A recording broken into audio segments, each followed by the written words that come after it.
Shalom, Om Swastiastu, Namo Buddhaya, dan salam kebajikan untuk kita semua. Saya Lidwina Novena Bening Pradipta, nomor absen 20, dari kelas 9H. Pada kesempatan kali ini, saya akan membacakan teks yang berjudul Kota Tanpa Buku. Pernahkah kau ke toko buku, perpustakaan, atau taman bacaan? Tidakkah kau merasa istimewa ketika berada di dalamnya? Di sekelilingmu ada berbagai tokoh dari dunia nyata dan khayal. Tempat yang pernah kau kunjungi dan yang belum. Informasi dan cerita dari masa lalu, masa kini, dan masa depan. Semua berpadu, semua berada dalam genggamanmu. Saat berada di antara buku, tidakkah kau merasa menjadi raja dan ratu? Ruang dan waktu seolah menyatu tanpa batas. Kau bisa terbang melintasi sekat negara dan melewati berbagai zaman. Kau bisa menyelam ke dalam samudera, melayang di angkasa, bercanda dengan aneka satwa, dan berkelana di tengah padatnya kota juga rimba raya.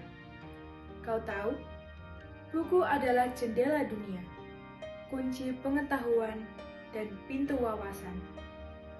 Muhammad Hatta, sang proklamator, berkata, "Aku rela di penjara, asalkan bersama buku.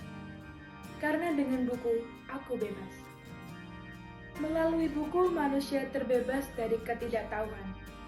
Tempat-tempat yang dipenuhi buku adalah harapan berkembangnya pengetahuan dan wawasan. Apa jadinya jika kota tanpa buku?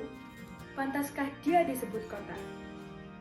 Di kota itu mungkin kabar datang dari sumber lain, dari koran, televisi, atau internet. Mungkin informasi dan cerita datang dari cerita nenek moyang, bagai dongeng-dongeng sebelum tidur. Irama warganya pun tiada beda, bangun pagi, bertebaran di muka bumi, untuk berbagai keperluan, untuk kembali pulang siang atau sore harinya.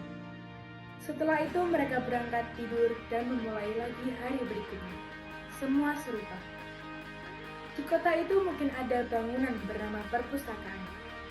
Di dalamnya, buku-buku berderet dalam rak yang tak terjamah. Tiada tangan meraih dan membuka halaman demi halaman dengan sukacita. Mungkin juga ada tumpukan buku di sudut-sudut sekolah yang sepi dan berdebu. Jarang dikunjungi, jarang dibaca. Buku-buku di sana teronggok tanpa nyawa. Bagaimana dengan kotanya? Mungkin kau tinggal di tengah kota yang megah, atau di gang sempit, di desa terpencil, di sisir pesisir, atau di kaki gunung. Adakah perpustakaan, taman bacaan, atau toko buku di dekat rumahmu? Jika ada, apakah tempat itu menjadi wadah berkumpulnya anak-anak dan remaja, menjadi pusat berkembangnya wawasan dan pengetahuan, atau hanya menjadi pajangan? Maukah kau menjadi orang yang menghidupkannya? Kau bisa mengunjunginya dan mengajak teman-teman membaca dan berbagi cerita di sana. Jadikan tempat itu sumber kegembiraan dan pengetahuan. Jika tempat itu belum ada, maukah kau menjadi orang yang memulai menghadirkannya? Kau bisa memulainya dari sebuah sudut di teras rumahmu. Ajak teman-temanmu memulai langkah baru. Jangan biarkan waktu berlalu tanpa buku. Siapapun dirimu, bersahabatlah dengan dia. Dia akan menjadi teman setiamu sepanjang waktu. Sekian, terima kasih. Wassalamualaikum warahmatullahi wabarakatuh.